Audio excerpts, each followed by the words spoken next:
Hello students, इस video में मैं आपको बताऊंगा कि पोटेंशियोमीटर का थर्ड एप्लीकेशन क्या होता है। हमने दो एप्लीकेशंस मेरे पिछले वीडियो में पढ़े थे और आज हम पढ़ेंगे इसके थर्ड इसका एप्लीकेशन क्या होता है, क्या काम आता है। ठीक है, पोटेंशियोमीटर का कंसेप्ट आप बहुत अच्छे से जानते हैं। किस प्रिंसिपल पे वर्क करता है कि जैसे जैसे लेंथ इंक्रीज होती है पोटेंशियल डिफरेंस भी क्या होता है उसके प्रोपोर्शनली बढ़ता जाता है। ठीक है, ये बात हमने इसके प्रिंसिपल में जानी थी। आप सभी को समझ में आई ना कि जैसे जैसे लेंथ बढ़ेगी उतना ही क्या होगा, वोल्टेज जो होगा या फिर आप उसको पोटेंशियल डिफरेंस कह लो, वो इंक्रीज होता जाएगा। और यहाँ से बेटा हमने एक वैल्यू और पढ़ी थी कि V इजिकल्स टू हमने पढ़ी थी के एल।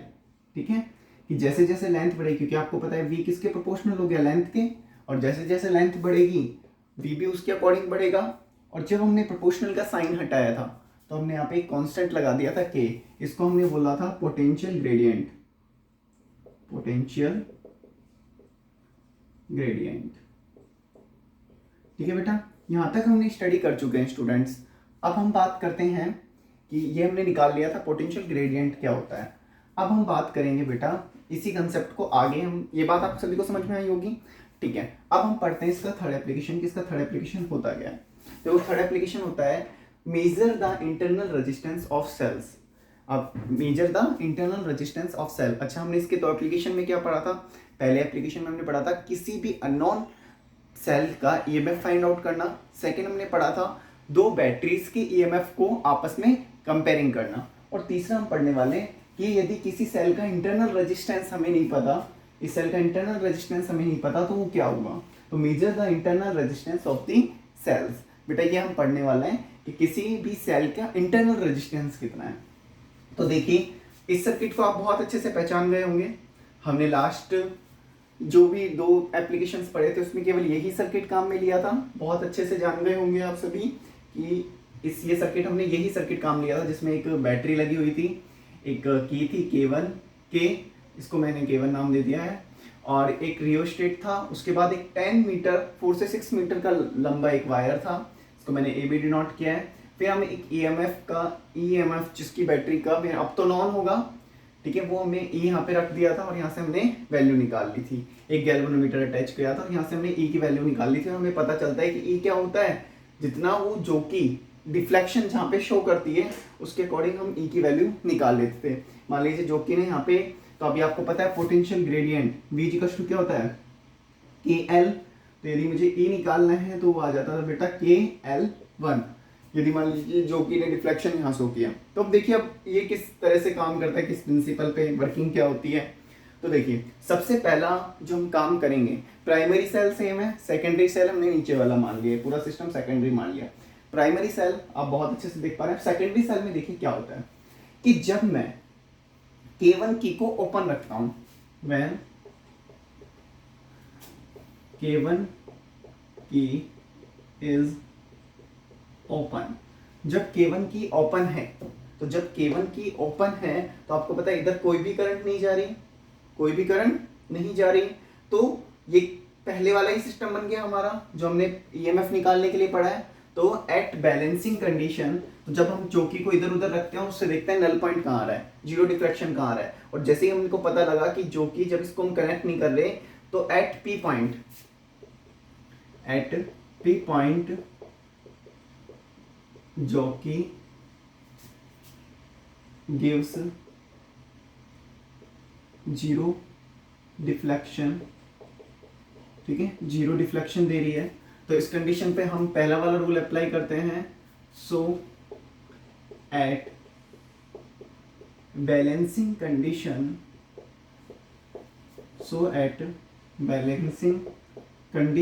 तो बैलेंसिंग कंडीशन हमसे क्या कह रही है कि E इजिकल्स टू हो जाएगा, देखो अब केवल यही सर्किट काम कर रहा है, बस इतना इतना सा, नीचे वाला सर्किट तो काम ही नहीं कर रहा। तो हमने देखा P पे डिफ्लेक्शन आ गया, तो हम कह सकते हैं E इजिकल्स टू KL1। बेटा ये हमने कल सीख लिया था, ठीक है, E इजिकल्स टू KL1। यहाँ तक आप सभी को बात क्लियर हुई कि मैंने जब क्या किया, जब K1 की को ओपन रख रखा है, इसको कभी क्लोज नहीं किया, मतलब इसको अभी ऑन नहीं किया स्विच को, ठीक है।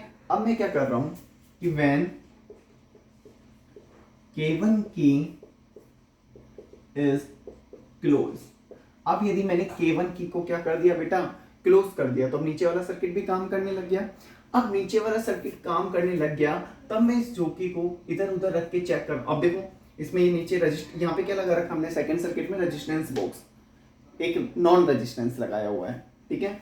अब हमने क्या किया, जैसे ही हमने इस रेजिस्टेंस बॉक्स को कनेक्ट किया, तो अब हम जोकी को इधर उधर रख के क्या निकाल रहे हैं, इसका अब निकाल रहे हैं कि डिफ्लेक्शन कहाँ आ रहा है। तो जब K1 की इज ओपन, देन हमने देखा कि Q पॉइंट पे क्या आ रहा है, डिफ्लेक्शन एट Q पॉइंट,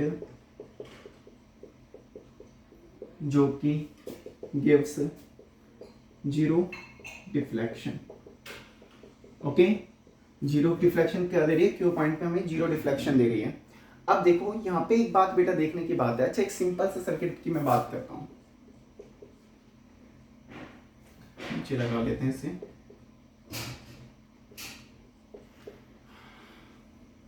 देखिए, इसको मैं आप सबको पढ़ा चुका हूं कि V इजिकल्स टू क्या होता है, E माइनस आई आर। यदि मैं E की वैल्यू निकालूं तो V प्लस आई आर। लेकिन आपको पता है E V के इक्वल कब होता है, जब हम क्या कहेंगे, इसमें से कोई करंट फ्लो नहीं हो रहा। लेकिन बेटा जब इसमें से कोई करंट फ्लो हो रहा है तो वो E क्या बन जाएगा। अब देखो, इसमें से कोई करंट फ्लो हो रहा है तो इसमें इंटरनल रेजिस्टेंस काम करने लग जाएगा। जब भी इसमें करंट फ्लो नहीं हो रहा तो उस कंडीशन में तो V किसके, E किसके इक्वल है, V के। लेकिन जैसे ही हम बात कर रहे हैं, जैसे ही हम इसमें बात कर रहे हैं कि जैसे इसमें करंट फ्लो होने लग गया, जैसे इसमें करंट फ्लो होने लग गया, तो हमारी इक्वेशन ये बनेगी। आप सभी इसको बहुत अच्छे से जानते हैं, हमने टर्मिनल वोल्टेज में पढ़ा था। जैसे इसमें करंट फ्लो होने लग गया तो ये इक्वेशन बनी। तो मतलब अब की बार हम इसका जो EMF काउंट करेंगे या फिर इसके EMF को बोलेंगे, तो वोल्टेज को बोलेंगे, पोटेंशियल डिफरेंस को बोलेंगे, तो पोटेंशियल डिफरेंस जो क्रिएट होगा वो ये होगा। अब की बार जो पोटेंशियल क्रिएट होगा वो ये होगा, V equals to E minus I R. ये बात आई थिंक आप सभी को मैं पहले समझा चुका हूँ कि यदि अब मैंने मान लीजिए सर्किट में करंट फ्लो हुई तो हमारे पास टर्मिनल वोल्टेज का फॉर्मूला ये बना। तो यहाँ से हम क्या कह सकते हैं कि अब के बार जो हमें पोटेंशियल डिफरेंस मिलेगा वो मिलेगा V की फॉर्म में। पहले तो E मिल रहा था, लेकिन अब की बार क्या मिलेगा, V की फॉर्म में, क्योंकि इसमें करंट हम ले रहे हैं, करंट दे रहे हैं और रेजिस्टेंस में से भी पास हो रही है करंट। सो एट बैलेंसिंग कंडीशन, तो बैलेंसिंग कंडीशन पे हम क्या देख रहे हैं कि ये जो E है अब की बार वो किस में कैलकुलेट होगा, V में, और हम इसको लिख देंगे KL2, क्योंकि हमने अब देखा कि अब की बार डिफ्लेक्शन कहाँ आ रहा है, L2 डिस्टेंस पे आ रहा है। ये हमारे पास फर्स्ट इक्वेशन बनी, हमारे पास सेकंड इक्वेशन बनी। लेकिन बेटा इन सब चीज़ों को हमको रिलेट किससे करना है, हमको रिलेट किससे करना है, हमें तो इंटरनल रेजिस्टेंस निकालना है। तो हमें कुछ ऐसा करना पड़ेगा कि अब यहाँ पे इंटरनल रेजिस्टेंस की कुछ बात हो। तो हमें पता है, अभी मैंने आपको एक फॉर्मूला लिखवाया था कि टर्मिनल वोल्टेज का फॉर्मूला क्या बना, V equals to E minus I R. यदि मैं यहाँ से R निकालूँ, यदि मान लीजिए इसमें I करंट फ्लो, तो R निकालूँ तो वो जाएगा E माइनस V, ये वाला फॉर्मूला बना, E minus V I R. यदि मैं निकालता हूँ तो E माइनस वी। अब यदि बेटा मुझे R निकालना है तो मैंने क्या किया कि मैंने इसमें डिवाइड कर दिया। मान लीजिए मुझे इसको भी थोड़ा सा सॉल्व आउट करना है थोड़ा, क्योंकि मुझे नॉन रेजिस्टेंस भी पता है, मुझे उसकी वैल्यू भी लेके आनी है यहाँ पे। तो मैंने इस पूरी इक्वेशन को आई आर से डिवाइड कर दिया, डिवाइड बाय V भी कह सकते हैं, V equals to I R ही होता है। वैसे V इक्वल्स टू होता क्या है, यदि उस वायर के अकॉर्डिंग हम निकालें डिफरेंस, तो V इक्वल्स टू क्या होता है, आई आर। तो बेटा मैंने उससे इसको क्या कर दिया, डिवाइड कर दिया इक्वेशन को पूरी को। तो देखिए यहाँ पे हमारे पास आ गया I R upon I R E equals to I R minus V की वैल्यू भी आई आर है तो वो कट ही जाएगा, ठीक है। अब देखिए यहाँ से बेटा ये I, इसको भी कैपिटल लिख लो, ठीक है।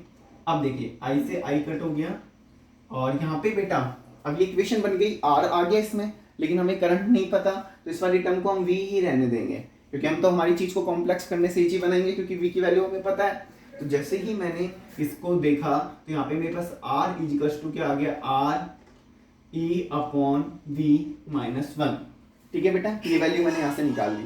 अब मुझे निकालना क्या है, इंटरनल रेजिस्टेंस। तो इस वाले जो नॉन रेजिस्टेंस उसको भी मैं उस तरफ भेजूंगा। तो R equals to E upon V minus 1 और मल्टीप्लाई में क्या आ जाएगा बेटा, आर। तो बेटा ये हमारे पास फॉर्मूला निकल के आ जाता है किसका, इंटरनल रेजिस्टेंस के। इसको हम और सिंप्लीफाई कर सकते हैं क्योंकि ई और वी की वैल्यू हमें पता है। तो ई की वैल्यू पुट करो के L1, ई की वैल्यू पुट करो के L2 माइनस 1 इंटू में आर, के से के कट गया। और बेटा यहाँ से हम लिख सकते हैं क्या, R is equals to L1 minus L1 upon L2 minus 1 into में आर। तो बेटा यहाँ से हमारे पास इक्वेशन बन के आ गई ये। तो इंटरनल रेजिस्टेंस हम बहुत इजीली इस वाले मेथड से कैलकुलेट कर सकते हैं। आई थिंक आप सबको बहुत समझ में आई होगी। आपको यही फॉर्मूला लर्न रखना है यदि कोई भी न्यूमेरिकल आता है तो। ठीक है स्टूडेंट्स, एक बार आप कहें तो मैं दोबारा समझा देता हूँ आपको। दोबारा देखिए कि यहाँ पे हमने सबसे पहले इस पूरा ये प्राइमरी सर्किट था, सेकेंडरी सर्किट था। मैंने KL1 सो एट बैलेंसिंग कंडीशन पे मैंने जब ये K1 की ओपन नहीं है तो मैंने देखा कि जो कि डिफ्लेक्शन कहाँ दिखा रही है, तो मुझे जो कि ने डिफ्लेक्शन दिखाया L1 लेंथ पे, तो हमें E की वैल्यू क्या मिल गई, KL1। इसी तरह से अब यदि मैंने K1 की को ओपन कर दिया, क्लोज कर दिया, तो अब सर्किट ये भी काम कर रहा है। तो अब जब ये सर्किट काम कर रहा है तो E की कंपेयर A नहीं होगा, अब की बार E किसके इक्वल हो जाएगा, E की जगह हम क्या लिखने लग जाएंगे, V लिखने लग जाएंगे, क्योंकि करंट पूरे के पूरे उसमें फ्लो हो रही है, इंटरनल रेजिस्टेंस में भी फ्लो हो रही है। तो हमने अब की बार जैसे ही रेजिस्टेंस बॉक्स कनेक्ट किया और K1 की को क्लोज किया तो हम E की जगह अब की बार V लिखेंगे। और एट बैलेंसिंग कंडीशन हमें क्या मिल गई, V इक्वल्स टू KL2। ये पूरा सर्किट जब मैंने K1 की को ओपन किया तो ये वाला सर्किट भी काम करने लग गया। तो अब की बार जो की को कहीं रखा तो वो Q पे डिफ्लेक्शन देने लग गई L2 लेंथ पे। ठीक है, तो ये दो इक्वेशन हमारे पास आई। अब हमें तो इंटरनल रेजिस्टेंस निकालना है, तो इंटरनल रेजिस्टेंस हमने फॉर्मूला देखा तो इंटरनल रेजिस्टेंस का, क्योंकि मुझे इसको ई और वी में कन्वर्ट करना था तो मैंने उसको फॉर्मूले को ई और वी में कन्वर्ट किया और यहाँ से बेटा मैंने इंटरनल रेजिस्टेंस निकाल लिया, दोनों की वैल्यू पुट करी और फाइनली मेरे पास ये आंसर आ गया L1 minus L2 minus 1 into में आर। अब यदि मान लीजिए मुझे ये एक्सपेरिमेंट करना है तो मैं L1 की वैल्यू निकाल लूंगा, L2 की वैल्यू निकाल लूंगा और नॉन रेजिस्टेंस मुझे पता ही होगा और मैं बहुत इजीली इंटरनल रेजिस्टेंस निकाल लूंगा। तो आप सभी को बात समझ में आई होगी। यस स्टूडेंट्स, यदि आप नोट करना चाहें तो इसे नोट कर सकते हैं इस पेज को। ठीक है, कर लीजिए। चलो स्टूडेंट्स, हम एक क्वेश्चन देखते हैं। A potentiometer wire is 10 metre long, has a resistance of 18 ohm, it is connected to a battery of 5 volt and internal resistance is 2 ohm, calculate के। तो देखो, आप इस क्वेश्चन को सॉल्व करने से पहले आप जो इसमें टर्म्स दी हुई हैं सबसे पहले उन्हें लिख लें। हमें लेंथ दी हुई है वायर की 10 मीटर और हमें क्या दिया हुआ है, रेजिस्टेंस दिया हुआ है कैपिटल R 18 ओम। हमें इंटरनल रेजिस्टेंस EMF दिया हुआ है 5 volt, internal resistance small r कितना दिया हुआ है 2 ओम। ये डाटा हमें इसमें दिया हुआ है। अच्छा, सबसे पहले हमें कैलकुलेट के करना है। के का फॉर्मूला क्या होता है, पोटेंशियल ग्रेडियंट का V अपॉन L। तो L तो हमें पता है, तो हमें क्या फाइंड आउट करना है, V फाइंड आउट करना है। सभी को बात समझ में आ रही है ना, हमें बेटा क्या क्या फाइंड आउट करना है, V फाइंड आउट करना है यहाँ पे। तो V फाइंड आउट करने के लिए सबसे पहले हमें एक इक्वेशन पता है क्या, E is equals to V minus I R. ठीक है, वो sorry V is equals to E minus I को कैपिटल लिखने दो R। लेकिन बेटा यहाँ पे हमें करंट नहीं पता, तो जब तक करंट नहीं पता तो इस फॉर्मूले को कैसे अप्लाई करें। तो सबसे पहले हम इसमें इसको करंट के फॉर्म में ही चेंज कर लेते हैं। V इज इक्वल्स टू, यदि मुझे यहाँ से E की वैल्यू निकालनी है तो वो हो जाएगी आई आर, क्योंकि V को मैं आई आर लिख सकता हूँ, plus I R. Yes student, क्योंकि यहाँ पे इंटरनल रेजिस्टेंस वाला लिखेंगे। ठीक है, तो यहाँ से यदि मैं I की वैल्यू कैलकुलेट करूँ, मुझे E पता है, R पता है, R पता है, I मैंने कॉमन ले लिया। ठीक है, तो I की वैल्यू यदि मैंने निकाली तो आ गई E R प्लस R। ठीक है, तो E की वैल्यू क्या है 5 वोल्ट जो हमें दी हुई है, और R प्लस R तो 18 प्लस 2 20। Yes students, 5 upon 20। ठीक है, तो 5 अपॉन 20 यहाँ से हमारे पास क्या आ गया 1/4 एम्पियर। ये तो हमने क्या निकाल ली, करंट। जैसे ही मैंने करंट निकाल ली तो मुझे वोल्टेज मिल सकता है, क्योंकि V इक्वल्स टू होता क्या है आई आर। तो I की वैल्यू मुझे पता है क्या 1/4, R की वैल्यू मुझे पता है कितनी है 18। तो बेटा यहाँ से 18 और 4 से मैंने क्या निकाल लिया 9/2, तो V की वैल्यू कितनी आ गई 9/2 वोल्ट। अब मुझे V पता है, लेंथ पता है, तो मैं K इजीली निकाल लूंगा। तो K का फॉर्मूला आ जाएगा बेटा V/L, तो हो जाएगा 9/2 अपॉन में L की जगह कितना है 10, तो 9/2, तो ये हो गया बेटा 9/20, 9/20। तो बेटा यहां से ही हमारे पास क्या आ गया, K की वैल्यू आ गई, और 9 में जब 20 का आप डिवाइड करोगे दैट विल बिकम 0.45, और इसकी यूनिट क्या होती है volt meter inverse. Okay students, तो ये बहुत एक सिंपल सा क्वेश्चन था जो हमने यहाँ पे सॉल्व किया। ठीक है, सभी को समझ में आया? दोबारा बता देता हूँ, मुझे पोटेंशियल ग्रेडियंट निकालना था, V/L फॉर्मूला था, मुझे V नहीं पता। V का फॉर्मूला बस मुझे इतना पता है कि टर्मिनल वोल्टेज का फॉर्मूला ये होता है, क्योंकि उसने इंटरनल रेजिस्टेंस हमें दिया है। तो इंटरनल रेजिस्टेंस हमें दिया है, तो हमने बेटा यहाँ से हमने पहले I निकाला, I निकाल के मैंने उसको V निकाल लिया, V=IR होता है, और यहाँ से बेटा मैंने इसको 0.45 वोल्ट एम्पियर इनवर्स मैंने इसकी क्या निकाल ली, वैल्यू निकाल ली। आप सभी इसको नोट कर लीजिए।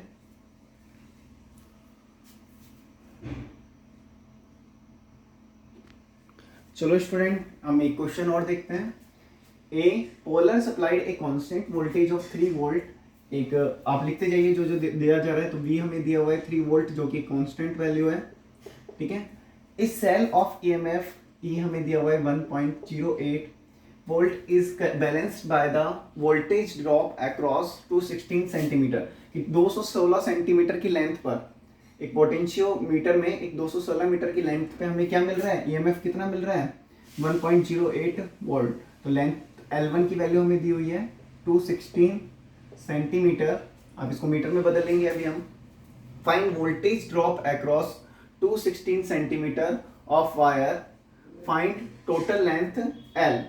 ओके, तो हमें सबसे पहले देखिए क्या करना है, by the voltage drop, sorry यहाँ पे आएगा by the voltage drop across 216 centimetre of wire. तो हमें 216 सेंटीमीटर ऑफ वायर, ये लाइन अच्छा मैंने दोबारा लिख दी।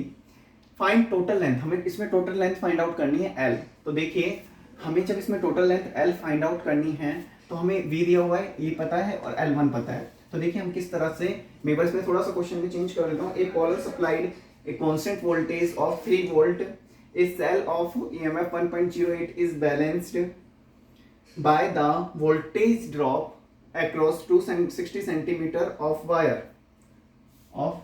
बस बेटा यहाँ तक क्या आएगा, ये वो लाइन मैंने दोबारा लिख दी। Find total length L। तो हमें क्या फाइंड आउट करना है, total length L find out करना है। तो मुझे V पता है, E पता है, L1 पता है। तो सबसे पहले मेरे को एक E का रिलेशनशिप पता है, क्या E क्या होता है K इंटू L1। तो बेटा सबसे पहले मैं यहाँ से L1 K फाइंड आउट कर लूंगा। मैं K फाइंड आउट क्यों कर रहा हूँ, क्योंकि मुझे पता है कि लेंथ निकालने का मेरे पास एक ही रिलेशन है, क्या K=V/L। यदि मुझे V की वैल्यू पता है, L की वैल्यू मुझे, K की वैल्यू पता है, तो मुझे L की वैल्यू बहुत आराम से मिल जाएगी। तो इसलिए बेटा मैं क्या कर रहा हूँ, K की वैल्यू निकाल रहा हूँ। तो E की वैल्यू पुट करो 1.08, K की वैल्यू हमें नहीं पता, L1 की वैल्यू इसको मैं 216/100 लिख देता हूँ। ठीक है, क्योंकि मैंने क्या किया है, यहाँ से मैंने इसको सेंटीमीटर में चेंज कर लिया। यदि मेरे को K की वैल्यू निकालनी है तो मैंने लिखा 1.08 इंटू 216/100। ठीक है, अब जब मैं इस पॉइंट को हटाऊंगा तो इसमें यदि मैं यहाँ से देख 216 नीचे आ जाएगा, 216 इंटू 100। ठीक है बेटा, तो यहाँ से जब मैंने पॉइंट को हटाया तो 2 जीरो नीचे भी आ गई, तो मैं इसको हटा सकता हूँ। ठीक है, तो यहाँ से हमारे पास K की वैल्यू आ गई कितनी, 1/2। K की वैल्यू मेरे पास आ गई 1/2। इसको बोल सकते हैं वोल्ट मीटर इनवर्स, बहुत आराम से बोल सकते हैं। अब हम बेटा बात करते हैं, अब हमें निकालना है, K हमने निकाल लिया है और हमको निकालनी है इसकी टोटल लेंथ। तो टोटल लेंथ कैसे निकालते हैं, आपको फॉर्मूला पता है, K का फॉर्मूला क्या होता है, V/L। मुझे K की वैल्यू पता है, मुझे V की वैल्यू पता है, तो K की वैल्यू मैं इसमें पुट करता हूँ 1/2 = V की वैल्यू 3/L। तो बेटा जब मैंने L की वैल्यू यहाँ पे निकाली तो वो आ गई 3 2 6 मीटर। ठीक है स्टूडेंट्स, मेरे पास एल की वैल्यू कितनी आ गई 6 मीटर। आई होप यो आपको समझ में आया होगा। मैंने आज आपको 2 न्यूमेरिकल कराए, एक एप्लीकेशन कराई। ये सारा वर्क आप अपनी फेयर नोटबुक में नोट कर लें जो भी आप कर रहे हैं, ठीक है। तो आई थिंक आपको पोटेंशियोमीटर की 3 एप्लीकेशन हमने पढ़ी हैं। पहली एप्लीकेशन में हमने ईएमएफ निकालना सीखा, दूसरी एप्लीकेशन में हमने ईएमएफ को कंपेयरिंग करना सीखा, और तीसरी एप्लीकेशन में हमने इंटरनल रेजिस्टेंस निकालना सीखा। इस तरीके के छोटे छोटे से क्वेश्चंस इसमें बनते हैं, कुछ अच्छे क्वेश्चंस भी बनते हैं, ठीक है। उनकी भी हम प्रैक्टिस करेंगे। आप सब अभी फिलहाल इतना ही नोट करें, तो नेक्स्ट वीडियो में सीखते हैं।